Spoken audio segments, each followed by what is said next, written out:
परवाच्या दिवशी 2 दिवसापूर्वी दुसरा एक पडला. आजपर्यंत 12 जण ह्या मॅनहोलमध्ये पडून मृत्युमुखी पडलेले आहेत. खरं म्हणजे भारतीय जनता पक्षाच्या मुंबईच्या कारभाराला आता मुंबईकरांनी खूप म्हणजे विटलेले आहेत. केवळ आणि केवळ पावसाळ्याच्या अगोदर नाले सफाईची जी कामं होती, ह्या कामामध्ये अदानीसारख्या ठेकेदारांनी नाले साफ करायचे ठेके घेतले आणि पूर्णपणे त्या कचऱ्यातून पैसे उकळण्याचं काम केलं, बाकी काही केलेलं नाही आहे. आणि म्हणून मिठी रिव्हर असेल, वाकोला नाला असेल किंवा इतर मोठमोठे नाले हे सगळेच्या सगळे तुडुंब भरले होते. आणि त्यामध्ये पाऊस आल्यानंतर आज मुंबईची जी दुरावस्था झालेली आहे, मुंबईची तुंबई झालेली आहे.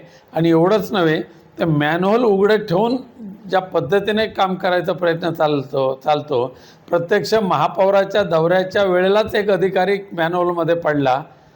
परवाच्या दिवशी 2 दिवसापूर्वी दुसरा एक पडला. आजपर्यंत 12 जण ह्या मॅनहोलमध्ये पडून मृत्युमुखी पडलेले आहेत. त्यामुळे भारतीय जनता पक्षाला मुंबईमध्ये काम करण्याचा नैतिक अधिकारच राहिलेला नाही. केवळ आणि केवळ आत्ताच्या मुंबईकरांची जी होत असलेली त्रेधा तिरपीट आहे, त्याला पूर्ण जबाबदारी भारतीय जनता पक्षाचा कारभार आहे मुंबईचा. महाराष्ट्रातील सर्व बातम्यांचे विश्वासार्ह व्यासपीठ,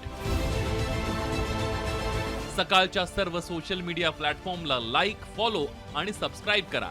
तसंच सर्व नोटिफिकेशनसाठी बेल आयकॉन प्रेस करायला विसरू नका.